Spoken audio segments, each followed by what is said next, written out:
Okay, हम start करते हैं। ओके,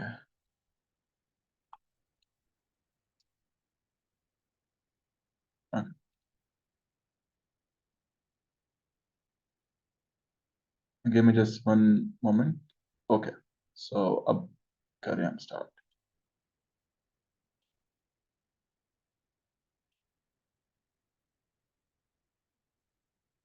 ओके, बिस्मिल्लाहिर्रहमानिर्रहीम। सो फितना discourse series, Islamic messaging system, third session. So we would talk about the Western political thought and start का button दबा हुआ है। स्टार्ट का बटन दबा हुआ है, उसको हटा ले। ओके, स्टार्ट का बटन कहाँ से? ये आपका कुछ गुड इवनिंग कुछ नजर आ रहा है, ये इसको हटा ले। ओके, हाँ, अब सही हो। Okay, okay, okay. So it's the Western political thought and the Western political philosophy, and today we will talk about the Enlightenment period that lasted from 18th to 19th century. Okay, so a recap. So before going to that Enlightenment period, हम एक छोटा सा recap करेंगे कि जिसके अंदर हमने past दो सेशंस के अंदर जो जो पढ़ा है और जो भी एक सीरीज ऑफ कॉन्सेप्ट्स है और सीरीज ऑफ सर्कमस्टांसेस हैं, रोमन्स का, ग्रीक्स का, जो क्लासिकल एंटिक्विटी है, उसके अलावा रेनेसांस का क्या क्या मामूलात थे, हम थोड़ा सा रिकैप करेंगे. Okay, so purpose of this series.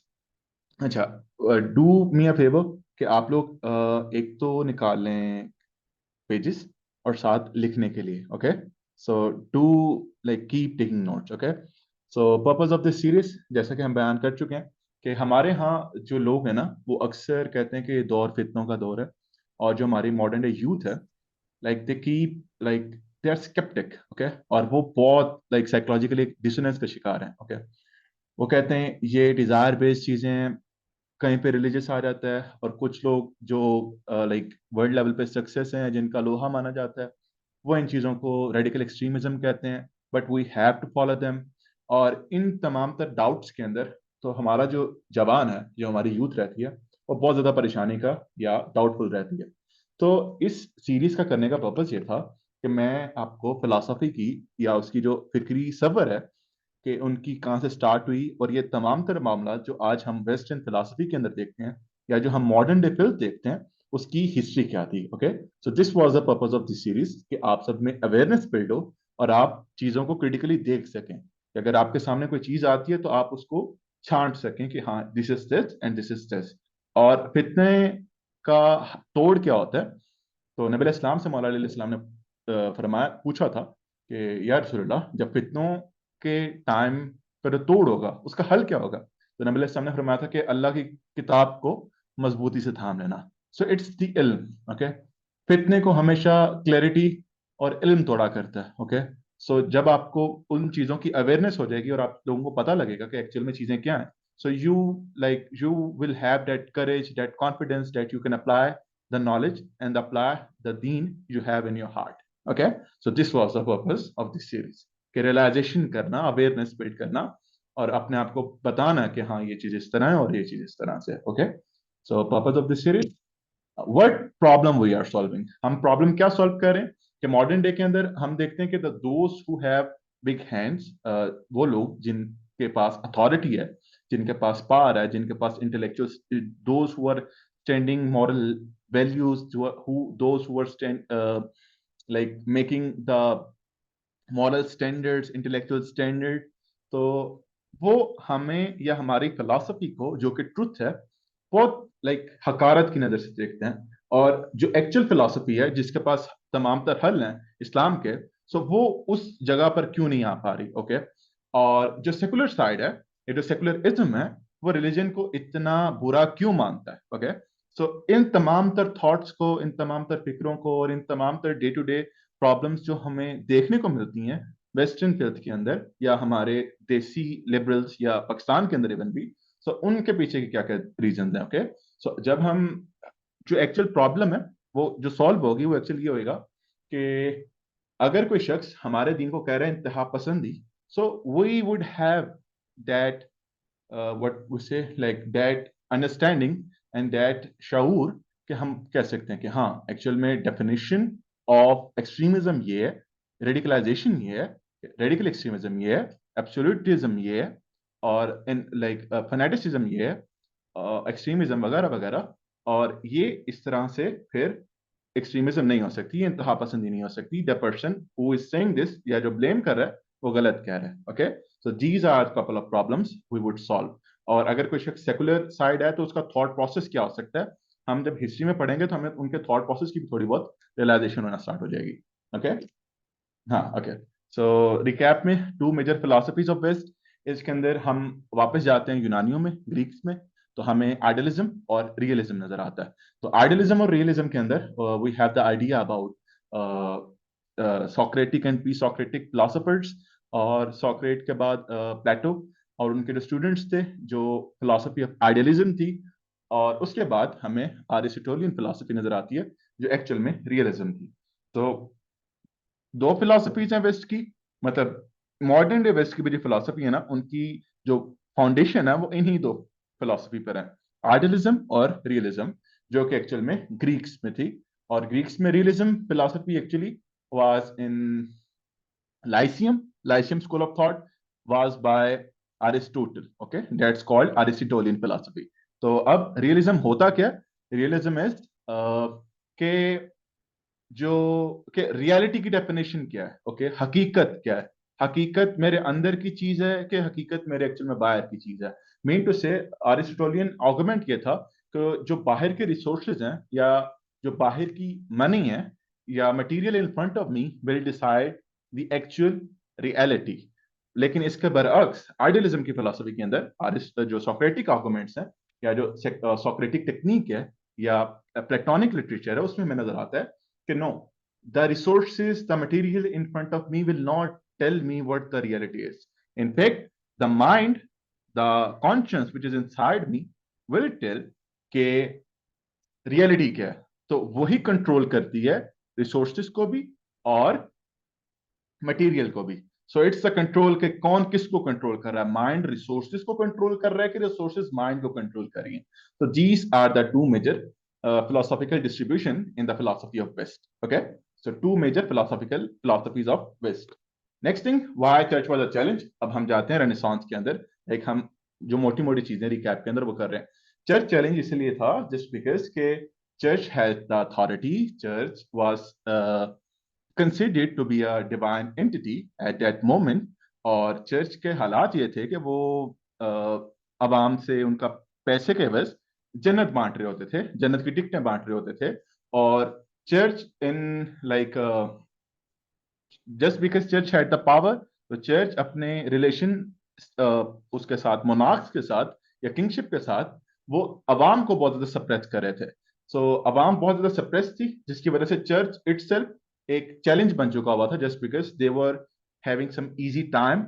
वो उनके मतलब अयाशियां भी पूरी थी चर्च की, और church at the same time oppress भी कर रहा था, सप्रेस भी कर रहा था, और उनको रियलिटी भी नहीं बता रहा था। Okay, so there was a difference, there is a distance between the common man and the ultimate happiness, और उनके दरमियान का जो हर्डल था वो चर्च था। The reason why church was a challenge at that moment. Okay, reformation period, ये recap है, मैं रिपीट करता हूँ। रेफॉर्मेशन पीरियड का हम सबको आइडिया है कि एक जर्मन प्रीस्ट था जिसका नाम मार्टिन लूथर था, who actually went to church.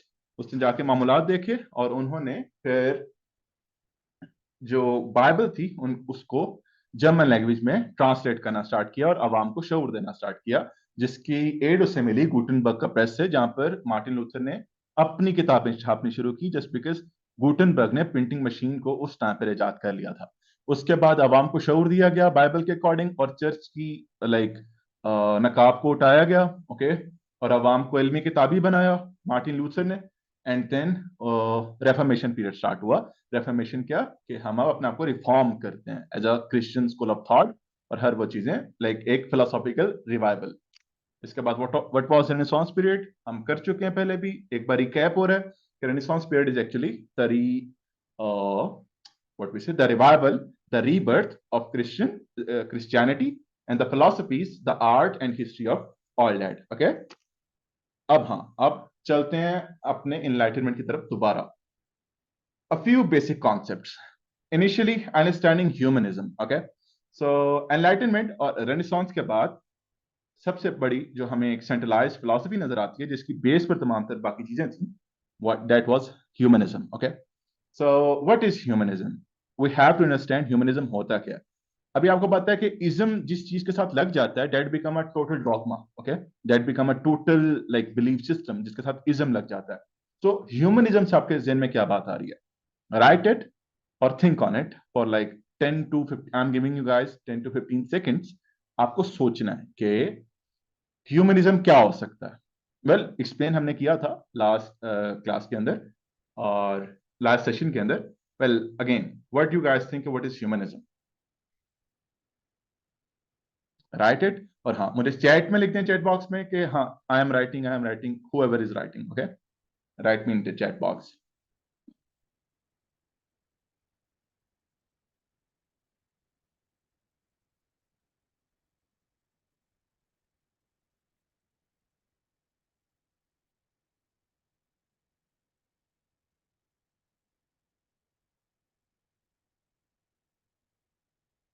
Okay,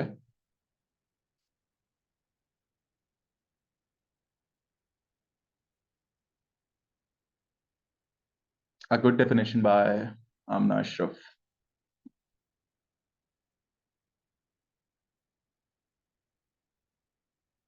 okay. So guys, I think आपने आपने थोड़ा बहुत कोई ब्रेनस्टॉर्म करके कोई आइडिया बिल्ड किया होगा कि ह्यूमनिज्म क्या हो सकता है. वेल उसके लिए हमें थोड़ा सा ना, बस ह्यूमनिज्म में डिफाइन कर देता हूँ. ह्यूमनिज्म इज कि इंसान का अपनी ही एक तरह से परस्तिश करना. मीन किस तरह से कि एक इंसान है ना, उसकी बेतहाशा क्वालिटीज हैं, उसके अंदर बेतहाशा साइंसेज हैं, बेतहाशा ऑब्जर्वेशंस हैं, बेतहाशा आर्ट्स हैं, थॉट्स हैं. अल्लाह ताला ने उसको एहसानी तकवीम पे बनाया और उस पर फख्र किया. अल्लाह ने इंसान को बनाया ऐसा. ठीक है. तो इंसान का अपने अंदर से हर एक तरह का आर्ट निकालना, साइंस निकालना, थॉट्स निकालना, ऑब्जर्वेशंस निकालना, कोई भी लॉजिकल फ्रेमवर्क ड्रॉ करना, whatever he had. Okay. So इस तरह के मामलात को we guys says humanism. Okay. अभी इसके थोड़ा सा हम पीछे जाते हैं कि एक्चुअल में ह्यूमनिज्म किस तरह से आया, क्यों आया और बैकग्राउंड क्या था. एक्चुअल में थिंग वाज कि जब रेनेसांस पीरियड हो रहा था तो church was really really cruel. Okay. Church बहुत जालिम था. फलसफा पढ़ने पर टोटल पाबंदी थी, जस्ट बिकॉज के उनको एक डिवाइन एंटिटी की हैसियत हासिल थी और वो फलसफे को, साइंस को, इन तमाम तर चीजों को की तकफीर किया करते थे कि these things are not in our दीन. उस वक्त के मुल्ला ये बात किया करते थे क्रिश्चियनिटी के कि these things are not part of our दीन. ओके. जबकि वो सिर्फ बात करते थे कि we you can only read Bible, nothing other than that. लेकिन ये इंसानी फितरत के, उस इंसानी नफ्सियात के ही खिलाफ है जिस पर अल्लाह ताला ने उसको बनाया. ओके. तो इतना लंबा ऑपरेशन गुजारने के बाद जब उनको थोड़ी बहुत रेफॉर्मेशन पीरियड के बाद और उस दौरानिया में उनको आज़ादी मिलती है, वो सबसे पहले अपनी ही फितरत, अपनी नफ्सियात की तरफ वापस जाते हैं. And what were those things के अब जो सोशल अथॉरिटी थी ना, व्हाट दे डिसाइडेड के इंसान का, इन्होंने हमें आर्ट से, थॉट से, साइंसेस से, ऑब्जर्वेशन से, फिलोसॉफिकल फ्रेमवर्क, हर एक चीज से रोका हुआ था. तो अब हमारे पास जो कुछ भी है, we have to come with it. Okay. तो अब उन्होंने क्या कि अभी बात हो रही है कि जो चर्च है उसने ह्यूमन पोटेंशियल को रोक के रखा हुआ है, लेकिन चर्च से आजादी मिल रही है, वक्त बदल रहा है, तो अब जो ह्यूमन पोटेंशियल है उसको यूटिलाइज करने का टाइम आ रहा है. तो ह्यूमनिज्म इज के वी आर एक्चुअली, हम इबादत कर रहे हैं ह्यूमन पोटेंशियल की. Okay. We are giving oath, we are like we are prostrating in front of human potential. हम आदमी के पोटेंशियल को सजदा कर रहे हैं. Okay. Humanism is these kinds of things. और ह्यूमनिज्म इज व्हाट, डेफिनेशन में दोबारा जाते हैं कि जब वो मामलात तमाम तर हुए कि ऑपरेशन से गुजरे आम इंसान, अब रिएक्टिव हो गए और कहा कि what ever potential you have, come with it. तो अब ह्यूमनिज्म में क्या था कि इंसान के पास जो साइकोलॉजी, जो फितरत, जो ऑब्जर्वेशन, जो आर्ट था, वो लेकर वहां पर आ रहा था. ओके. सो दीज वर्ड के फिर नॉलेज का इंटेलेक्ट का बढ़ना स्टार्ट हो गया, just because the knowledge and intellect wisdom starts to production होना स्टार्ट हो गई थी बहुत ज्यादा इल्म की। ओके, सो ह्यूमनिज्म की डेफिनेशन आपको पता लगी होगी कि इंसान के एक्चुअल में पोटेंशियल को जितना ज्यादा यूटिलाइज किया जा सकता है उतना करना। Okay, next thing, is after understanding humanism, it is what is secular humanism. अब हमें इस चीज को समझना पड़ेगा कि जब वो इंसानी पोटेंशियल को बार बार रगड़ा दे रहे थे कि whatever you have come with any type of science, any type of art, any type of observation, we will welcome it और we will work on it, और उसका एक्सचेंज होगा एनवायरमेंट के अंदर। सो अब क्या हुआ कि कुछ लोग थे, they came up with some filthy sciences, they came with some filthy arts, they came with some like godless things। तो उन्होंने देखा कि यार अब क्या किया जाए। ओके, कि the persons are utilising their potential, लेकिन मसला ये हो रहा है कि अब वो बहुत ज्यादा फिल्थ के साथ आ रहे हैं। तो क्या किया जाए, शुड वी स्टॉप इट और वी शुडंट। लेकिन वहां फैसला किया गया, जस्ट बिकॉज के चर्च से हम लोग रिएक्टिव हो चुके हुए हैं और चर्च से आजादी चाहिए, यानी खुदा से आजादी चाहिए, तो उन्होंने उन चीजों को भी आने की इजाजत दे दी। उसमें हमें क्या नजर आता है कि उस पीरियड के जो आर्टिस्ट थे बहुत बड़े बड़े, हमें उनकी तस्वीर के अंदर बहुत ज्यादा फिल्थ नजर आती है, और इस किस्म की मतलब व्हाट वी से कि ड्राइंग्स हैं, चीजें हैं, तो वो बहुत बुरी तरीके की थी जो चीजें हमें नजर आई उस पीरियड के अंदर। अगर आप वो आज भी यूट्यूब पे गूगल करें ना, आपको वो चीजें मिल जाएंगी। तो in this way human potential भी सेकुलराइज हो गया, जस्ट बिकॉज के डिजायर सेंट्रलाइज होगी, और चर्च की उन बुरी हरकत की वजह से वो रिएक्टिव हो चुके हुए थे और आजादी में जा चुके थे, और अब वो ह्यूमन पोटेंशियल को वेलकम कर रहे थे, और ह्यूमन पोटेंशियल के साथ डिजायर्ड और फिल्थ बेस्ड चीजें भी आ रही थी। तो उन्होंने ह्यूमनिज्म को सेकुलर ह्यूमनिज्म कर दिया कि it is godless and our potential is actually our centralised thing, और जिसकी बेस के ऊपर तमाम तर चीजें चलेंगी। ओके, अब आपको ह्यूमनिज्म का पता लग चुका होगा और सेकुलर ह्यूमनिज्म का पता लग चुका होगा, और सेकुलर ह्यूमनिज्म क्यों हुआ उसके रीजन भी पता लग चुके होंगे। Okay, so guys, one thing, if you guys have any question you guys can write it, और आप एंड पे पूछ सकते हैं। Okay, so why there is any need of a philosophy. I think हम ये बात पहले कर चुके हैं। Well, a few basic concept हैं ये, कि इन्हीं कॉन्सेप्ट्स के बेस पर हमारे आगे जितनी भी बिल्डिंग होगी, या जितने भी मैं बातें करूंगा, या जितनी भी हम डिस्कशन करेंगे, वो इन्हीं बेसिक कॉन्सेप्ट्स के इर्द गिर्द रहेंगी। Okay, so that's the reason मैं अभी बेसिक कॉन्सेप्ट से बात कर रहा हूँ। So why there is any need of philosophy, हमने पहले सेशन में अच्छे तरीके से बात कर ली थी, दूसरे सेशन में भी बात कर ली थी कि फिलोसफी एक्चुअल में डायरेक्शन देता है। जो सोसाइटल जितने भी इश्यूज होते हैं, जितने प्रॉब्लम्स होते हैं, उन सब प्रॉब्लम्स को सॉल्व करती है फिलॉसफी। फिलॉसफी आपको वैल्यू सिस्टम देती है, आपको बिलीफ सिस्टम देती है, और सोसाइटी किसी बिलीफ सिस्टम या किसी वैल्यू सिस्टम के बगैर रह नहीं सकती, क्योंकि जस्ट बिकॉज के we have to be social, just because we are a social animal, so we have to be socialise. जब हम सोशलाइज होंगे तो हमें कोई सोशलाइज बिलीफ सिस्टम, कोई वैल्यू सिस्टम जिंदगी गुजारने के लिए चाहिए होगा, जस्ट बिकॉज हम हैवानात नहीं है। तो फलसफा क्या करता है, फलसफा बुनियाद प्रोवाइड करता है तमाम तर अलूम को, और उन सॉरी तमाम तर अलूम को कह दिए, तमाम तर वैल्यूज को, वेल सम काइंड के हाँ अलूम को भी। तो उन वैल्यूज को, उन बिलीव्स को, just because philosophy is that seed जिससे पूरे की पूरी सोसाइटल ट्रंक निकलती है, और पूरे का पूरा एक सोसाइटी ट्री निकलता है, जिसके अंदर उनकी वैल्यूज आती हैं, सोशल मॉरल्स आते हैं, सोसाइटल कॉन्टेक्ट थियरीज आती हैं, how they would live, these are the things. So there is some need of the philosophy, कि जिंदगी गुजारनी कैसी है, और हम सबके पास फिलोसफी है, the philosophy of Quran and Islam. Okay, so this is the need of a philosophy. Okay, so partition of politics and religion, treaty of Westphalia. अभी हमें समझना पड़ेगा, it is in 1648।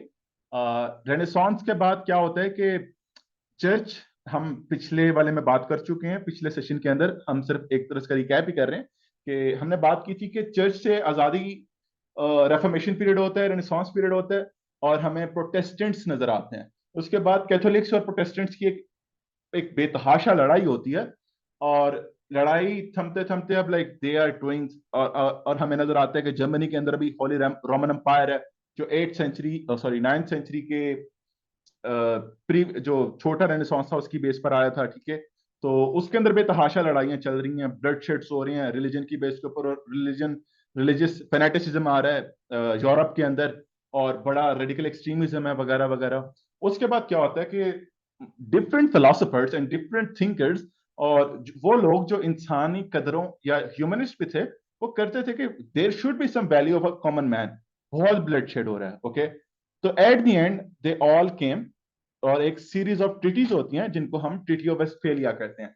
Treaty of Westphalia क्या, it happened इन 1648, जहां से हमें nation state का concept नजर आता है, जिसके अंदर ये बात की जाती है कि actually religion should not be in matter of politics, ठीक है। तो पार्टीशन हो जाती है सियासत और दीन की, मतलब सियासत और दीन के लिए दीन जुदा जुदा हो जाते हैं। It happened in Treaty of Westphalia in 1648, जहां से बताया गया कि हर स्टेट सॉवरन होगी, और उस सॉवरन स्टेट के अपने समांतर मामलात होंगे, अपने सोशल कॉन्टेक्ट्स होंगे, अपनी मॉरल वैल्यूज होंगी, और अपनी एक नेशन होगी, अपनी एक कॉमन मैसेज होगी, जिनके ऊपर, इस स्टेट के ऊपर कोई रिलीजन का कोई असरअंदाज, मतलब कोई असर नहीं होगा, और वो स्टेट एक्चुअल में सेकुलर सेकुलर होंगी एक्चुअली। और जिसकी बेस के ऊपर हमें नजर आता है कि मॉडर्न डे सेकुलर स्टेट्स को ही वेस्टफेलियन स्टेट्स कहा जाता है, okay. So Westphalian states are actually secular states. Good हो गया।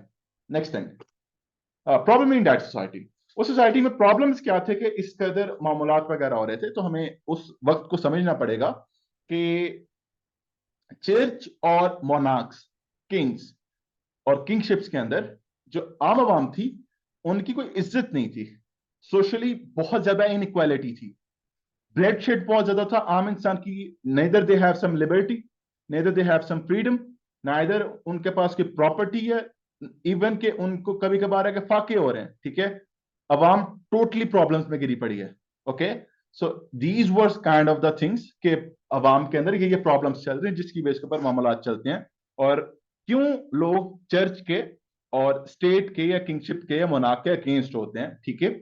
और उसके अलावा हमें क्या नजर आता है कि अवाम के अंदर एक तो रेडिकल एक्सट्रीमिज्म है, सोशल इनइक्वालिटी है, कोई उनकी प्रॉपर्टी नहीं है, कोई वैल्यू नहीं है, कोई लिबर्टी नहीं है, फ्रीडम नहीं है। एक और चीज कि भाई उनके पास इल्म नहीं है, तालीम नहीं है, दे आर लिविंग लाइक हैवान। और लाइक वो पढ़ने जाएंगे साइंसिस की तरफ, फिलोसफी की तरफ, तो ऊपर से रेडिकल एक्सट्रीमिज्म है चर्च की, कि अगर इस दीनी किताब के अलावा कुछ पढ़ा, मार दिए जाओगे। These were kind of problems in that society, okay. Next thing, major philosophies at that moment, या तो इनिशियली हमें नजर आता है कि रेफर्मेशन पीरियड है, उसके बाद रेनेसांस पीरियड है, उसके बाद आपको बेतहाशा फिलोसफीज नजर आती हैं, ठीक है। जिसके बाद आपको नजर आता है रियलिज्म नजर आता है, ठीक है। फिलोसॉफिकल स्केप्टिसिज्म नजर आता है, डीइज्म नजर आता है, और यूटिलिटेरियनिज्म नजर आता है, ठीक है। उसके अलावा लिबरलिज्म, सेकुलरिज्म, ठीक है, और पोस्ट सेकुलरिज्म मामलात वगैरह। सो ये वो तमाम तर फिलोसफी थी जो उस मोमेंट में चल रही थी, okay. Now we are coming back to enlightenment period. Enlightenment period क्या होता है? एनलाइटनमेंट पीरियड की एक डेफिनेशन कर लेते हैं। What was enlightenment? Enlightenment actual में 17th टू 18th सेंचुरी का यूरोप है, जहां पर यूरोप में बहुत बड़े लेवल पे साइंटिफिक एडवांसमेंट्स होती हैं। वो ग्लोबलाइजेशन की तरफ जाते हैं, ग्लोबल एक्सप्लोरेशन स्टार्ट होती हैं यूरोप के अंदर। यूरोप वर्ल्ड ट्रेड की तरफ जाता है, यूरोप इंडस्ट्रियलाइजेशन की तरफ जाता है, यूरोप अपनी डेवलपमेंट की तरफ जाता है, एक बेतहाशा 1000 साल की डार्क एजेस गुजारने के बाद, ओके। तो एक्चुअल में यूरोप का कह रहा है कि हम अपने आप को एनलाइटन कर रहे हैं, और एनलाइटन की बुनियाद क्या है? That is human potential. और ह्यूमन पोटेंशियल को कौन सी फिलॉसफी ड्रिवन करेगी? वो चीज है what we guys say reasons, reasonings, rationality and empiricism, okay. So these are kind of things that happened there, okay. Next thing, the reasons for enlightenment. जैसे मैं पहले बयान कर चुका हूं, दिस इज सोशल इनइक्वालिटी। अवाम के अंदर जस्ट बिकॉज के चर्च और मोनार्क्स के पास पावर थी, तो अवाम के अंदर कोई अवाम की इज्जत नहीं थी।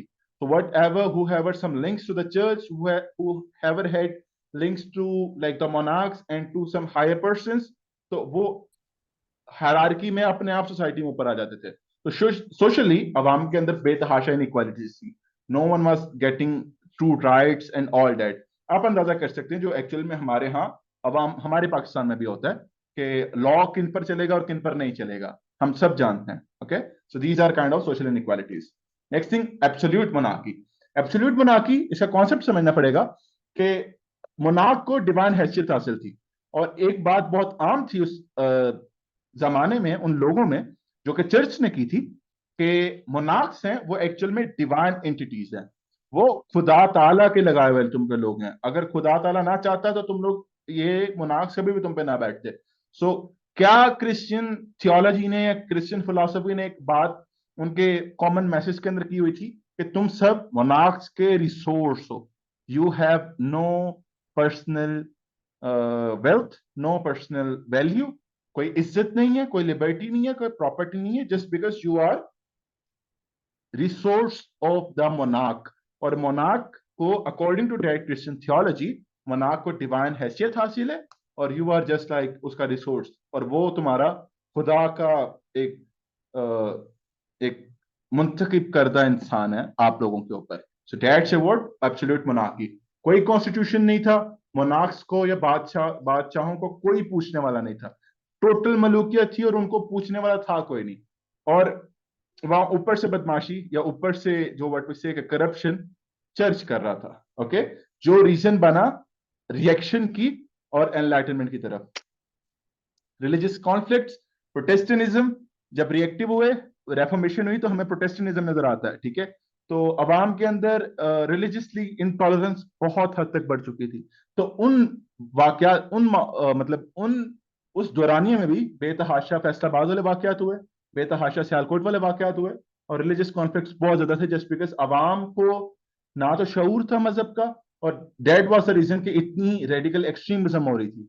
और मजीद ये कि वहां पर इंटॉलरेंस नहीं थी, it was total tyranny there. Okay, so these were the religious conflicts. उसके अलावा आपको जगह पर कहीं पर अगर कैथोलिक्स नजर आ रहे हैं, प्रोटेस्टेंट्स नजर आ रहे हैं, सो इट्स लाइक के वो जो बंदी और ब्रेविस टाइप लोग उधर ही लड़ना शुरू हो जाएंगे, लाइक यू आर काफिर and I am doing your तकफीर, और वो बंदा उधर ब्लड शिट करना स्टार्ट कर रहा है। सो इस तरह के मामला थे उस सोसाइटी के अंदर। सो रेडिकल एक्सट्रीमिज्म एंड टायरनी मैंने बयान कर चुका कि रिलीजियस कॉन्फ्लिक्ट्स की बेस, कि वहां पर अब अवाम के अंदर जस्ट बिकॉज शाऊर नहीं था, अवाम के अंदर इंटेलेक्ट नहीं था, विस्डम नहीं था, उनको नहीं पता था कि इल्म, जस्ट बिकॉज इल्म नहीं था तो उनका ना तो सीना वसी थे, ना उनके अंदर सब्र था। सो रेडिकल एक्सट्रीमिज्म थी अवाम के अंदर and tyranny. Okay, and who, इसका रीजंस क्या थे मैं जैसे बयान कर चुका हूं, church and all that history that made them who they were. Okay, suppressed public. अब इसमें क्या था कि जो आम इंसान था वो बहुत ज्यादा सप्रेस हो चुका हुआ था, जस्ट बिकॉज के उसके पास ना तो लिबर्टी है, ना खाने को कुछ है। फॉर एग्जाम्पल द डैड, कि वो अगर किंग का रिसोर्स है, मतलब एक शख्स का एक बेटी है या बेटा है, और उसने उसने उसको बड़ा किया, और उसके पास कोई लाइक सोशल सिक्योरिटी नहीं है, ठीक है, उसकी कोई सोसाइटल वैल्यू नहीं है, उसकी कोई इज्जत नहीं है, और उसने अपनी मेहनत के ऊपर अपना बंदा, अपना बेटा बड़ा किया है, तो कल को एम ही उसका बेटा ब्लडशेड में मारा जाता है, जस्ट बिकॉज का वो किंग का रिसोर्स है, या उसकी बेटी के साथ अगर फॉर एग्जाम्पल बेटा कोई ज्यादती कर जाता है, so he didn't have that value कि वो कुछ कर सकता। So that is the reason they were suppressed. Okay, so suppressed public थी, सोशल इनइक्वालिटी थी, एब्सोल्यूट मोनार्की थी, रिलीजियस कॉन्फ्लिक्ट्स थे, रेडिकल एक्सट्रीमिज्म थी, और टेरेनी थी, जो रीजन बना किसका, एनलाइटनमेंट का। ओके, सो अभी हमने रीजंस देख लिए, now we would go for the causes of enlightenment. हमने राइट साइड पे रीजंस थे एनलाइटनमेंट के, अब इसके पास कॉजेज।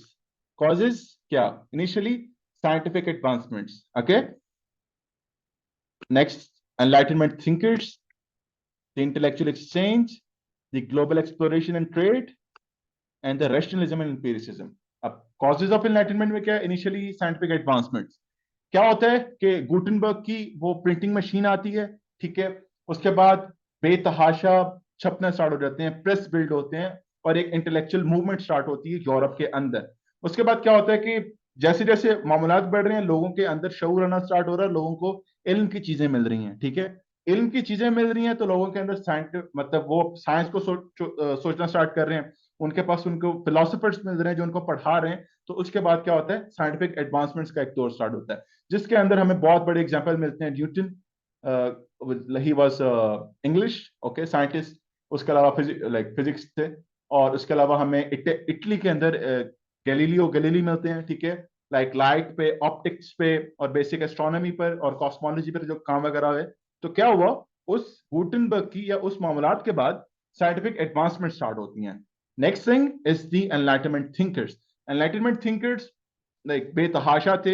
इसके अंदर हमें थॉमस हॉब्स नजर आते हैं, जॉन लॉक नजर आते हैं, जीन रूसो नजर आते हैं, कैंट नजर आते हैं, एमैनुअल कैंट, मॉन्टेस्क्यू नजर आते हैं, ठीक है, वोल्टायर नजर आते हैं। इसके अलावा एडम स्मिथ नजर आते हैं, एंड के अंदर जॉन फ्रेडरिक हर्बर्ट नजर आते हैं, एडम बिशॉप नजर आते हैं, जॉन लॉक नजर आते हैं, वगैरह वगैरह। These were all the enlightenment thinkers जिन्होंने एक्चुअल में सोसाइटी को ऊपर लेके गए। ओके, वो तमाम तर इंसान थे, आपकी और मेरी तरह इंसान थे, जिन्होंने मेहनत की और सोसाइटी को ऊपर लेकर आए। एक्चुअल में उनका भी एक नेटवर्किंग दे, उनके पास कोई इल्म था, वो इल्म लाते थे। दे थिंक जस्ट बिकॉज जो वैल्यूज जो पहले से आ चुकी हैं ह्यूमनिज्म की बेस पर कि हमने पोटेंशियल को यूटिलाइज करना है, अब वो मेहनत कर रहे हैं, पोटेंशियल को यूटिलाइज कर रहे हैं और सोसाइटी के अंदर चीजें प्रोपोगेट कर रहे हैं, जिसकी बेस पर सोसाइटी का इंटेलेक्चुअल लेवल अपने आप ऊपर आ रहा है। That's what caused enlightenment in the European society. Intellectual exchange, जिस तरह बात हो चुकी है, एनलाइटनमेंट थिंकर्स थे जिसकी बेस पर इंटेलेक्ट एक्सचेंज हो रहा था। अब थॉट्स जब एक ब्रेन से दूसरे ब्रेन में जाते हैं, they would start channelling. Okay, नए नए चैनल्स बनेंगे ब्रेन में। हमने न्यूरोप्लास्टिसिटी का हमें कॉन्सेप्ट पता है, नए न्यूरॉन्स बिल्ड होंगे। और अब क्या मामला थे कि चलते फिरते, उठते बैठते, जस्ट बिकॉज के अवाम रिएक्टिव थी और वो अपोज हो चुकी हुई थी उन तमाम ट्रेडिशन के जो पहले जा चुकी हैं, जिसकी बेस पर उन्होंने अथॉरिटी को चैलेंज किया। अब अवाम उठते बैठते इल्म की बातें कर रही हैं। वहां के मशहूर है यूरोप के अंदर, बार्बर भी इल्म की और रिसालों की बातें कर रहे हैं कि ये वाला रिसाला आया तुमने पढ़ा, जस्ट बिकॉज गुटनबर्ग की वो एक प्रेस स्टार्ट हो गई है और अवाम के अंदर इल्म आना स्टार्ट हुआ और अवाम उसकी बेस पर बेतहाशा बेइज्जतियां फील करना स्टार्ट कर रही है। तो अवाम के अंदर क्या इंटेलेक्चुअल एक्सचेंज आ चुका हुआ है। इंटेलेक्चुअल एक्सचेंज है। अब लिखा गया, हिस्टोरियंस ने लिखे कि वहां जो चौपायों पर, सॉरी, व्हाट वी से, हाँ, जो उनके कॉर्नर्स थे स्ट्रीट्स के, जो उनके बार्बर्स थे, जो उनके टी स्पॉट्स थे, हर जगह इल्म की बातें हो रही थी। और एनलाइटनमेंट थिंकर्स हमें बहुत बहुत बड़े नजर, डेट कॉजेज एनलाइटनमेंट और ग्लोबल एक्सप्लोरेशन एंड ट्रेड। जिसके बाद आपको नजर आता है कि वहां से ग्लोबल एक्सप्लोरेशन स्टार्ट हुई, जिसे हम एज ऑफ एक्सप्लोरेशन भी कहते हैं, और हमें बड़े बड़े एक्सप्लोरर नजर आए, ठीक है।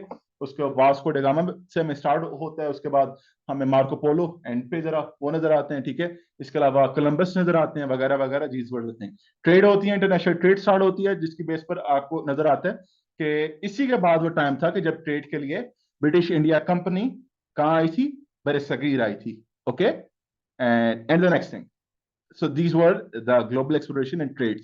Next thing is rationalism and empiricism.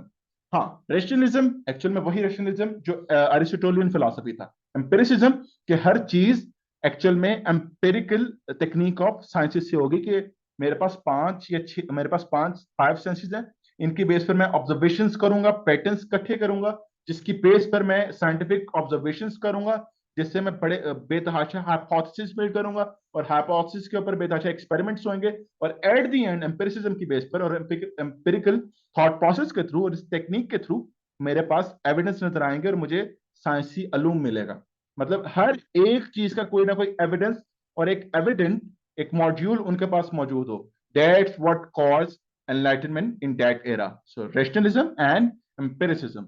सो हमने एनलाइटनमेंट पीरियड की बात कर दी। What was enlightenment? It was like Europe की इंटेलेक्चुअल प्रोग्रेस का time, 17th to 18th century. उसके रीजंस क्या थे? सोशल इनइक्वालिटी थी, एब्सोल्यूट मोनार्की थी, रिलीजियस कॉन्फ्लिक्ट्स थे, रेडिकल एक्सट्रीमिज्म था और टायरनी, और अवाम बहुत ज्यादा सप्रेस थी। I talked about that. और उसके बाद कॉजेस की बात की तो वो साइंटिफिक के मतलब क्या वो मौजब थे, रीजंस के क्या वजूहात थी, जो फोर्स करी थी अवाम को, और क्या क्या मौजूबात थे, वो साइंटिफिक एडवांसमेंट्स थी, एनलाइटमेंट थिंकर्स थे, इंटेलेक्चुअल एक्सचेंज था, ग्लोबल एक्सप्लोरेशन और ट्रेड था, और रैशनलिज्म एंड एम्पिरिसिज्म था। इसका नतीजा क्या निकलता है कि जो मोनार्क्स होते हैं उनको नक्श डाली जाती है, चर्च की अथॉरिटी उस तरह से खत्म कर दी जाती है, और जो मोनार्क्स हैं उनको भी मोनार्की को भी कॉन्स्टिट्यूशनल मोनार्की के अंदर कन्वर्ट किया जाता है। ओके, और जब मोनार्क्स कॉन्स्टिट्यूशन के अंदर आएंगे तो कॉन्स्टिट्यूशन सबसे हायर अथॉरिटी बन जाएगा, जिसको एक किंग को भी फॉलो करना पड़ेगा, और अवाम के अंदर थोड़ी बहुत कोई वैल्यू, उनका कोई बेसिक ह्यूमन राइट, उनका बेसिक फ्रीडम वगैरह वगैरह उनको हासिल होंगे. So this was the Enlightenment period. Okay, and the next thing, the Enlightenment philosophies. Rationalism, I talked about it. Rationalism क्या है कि who is going to decide what the reality is? Reality is going to decide, like mind is going to decide it, or the resources or the conditions I'm in and the money I have, or this is going to decide what the reality is. So rationalism के अंदर क्या होता है कि material या मेरे पास resources या मेरे सामने की चीजें वो डिसाइड करती हैं कि अल्टीमेट रियलिटी क्या है. मतलब reality is some sort of material thing. Okay, empiricism की फिलॉसफी क्या है उस टाइम पर कि जितनी भी इल्म है, जितने भी अलूम है, उनका पांचों सेंसेस के अंदर आना और उनका एविडेंस कहीं ना कहीं मौजूद होना बहुत जरूरी है. ठीक है, एम्पेरिकल टेक्निक क्या होती है कि मेरे पास 5 साइंस हैं जिनकी बेस पे मैं पैटर्न्स इकट्ठे करूंगा, पैटर्न्स जिनकी बेस से मैं ऑब्जर्वेशन करूंगा, जिससे पैटर्न्स आएंगे. पैटर्न्स को मैं देखते हुए कोई ना कोई उनकी ऑर्गेनाइजेशन करूंगा, और ऑर्गेनाइज पैटर्न से मैं कोई इंफॉर्मेशन निकालूंगा जिसके बेस पे मैं हाइपोथेसिस बिल्ड करूंगा. और जो हाइपोथेसिस मैं बिल्ड करूंगा उनकी फिर मैं एक्सपेरिमेंटेशन करूंगा. एक्सपेरिमेंटेशन के बाद मेरे सामने कोई ना कोई कंक्लूजन नजर आएंगे, जिनकी बेस पर मेरा अल्टीमेट कंक्लूजन या अल्टीमेट व्हाट वी से हाँ अल्टीमेट एविडेंस मेरे सामने आएगा, अल्टीमेट रिजल्ट मेरे सामने आएगा. सो this is what empiricism is. Next thing is the social contact theory. Social contact theory में क्या होता है कि अवाम और जो उनकी स्टेट है या उनकी जो भी गवर्निंग एंटिटी है, उनके दरमियान कोई सोसाइटल कॉन्टेक्ट होगा, जिसका मतलब कि थ्योरी, सोशल कॉन्टेक्ट थ्योरी ये कहती है कि अवाम और हाकिमों के दरमियान कोई ना कोई एग्रीमेंट होगा, जिसकी बेस पर जो अवाम है वो अपनी कोई डिमांड रखेगी कि दीज आर द थिंग, हमें कॉन्ट्रैक्ट के अंदर ये चीजें चाहिए आप लोगों से, और जो वो गवर्निंग स्टेट उनको प्रोवाइड करेगी, और इन रिटर्न स्टेट भी उनसे कोई ना कोई चीज मांगेगी. So this is what called social contract. Social contract किन के दरमियान है? स्टेट और उनकी अवाम के दरमियान. So this is a social contract theory. Deism is, आप लाइक कह सकते हो कि it's the earliest form of atheism kind of thing. Okay, deism की फिलॉसफी ये थी कि जो खुदा है उसने ये कायनात तो बनाई है, लाइक कोई सुपर नेचुरल एग्जिस्टेंस तो है, लेकिन उसने इस कायनात को बनाकर और इसको सेल्फ सस्टेन करके यहां से अपने हाथ वगैरह उठा लिए, कि मतलब इसका कंट्रोल छोड़ दिया कि whatever they are doing let them do. अब गॉड का कोई कंट्रोल नहीं है इस अर्थ के ऊपर. This is the philosophy of deism. Deism क्या है कि खुदा, there is some supernatural thing, और उसने ही ये कायनात तख्लीक की है, ये अर्थ तख्लीक की है, लेकिन उसने इस अर्थ को सेल्फ सस्टेनेबल बनाकर इसके ऊपर से हाथ उठा लिए कि नाउ आई एम सीइंग कि what they would do. Okay, so this is the philosophy of deism, और इसको वोल्टायर ने एक्सप्लेन किया था. ओके, और इसके अलावा हमें नजर आती है फिलोसॉफिकल स्केप्टिसिज्म. फिलोसॉफिकल स्केप्टिसिज्म को समझना बहुत जरूरी है.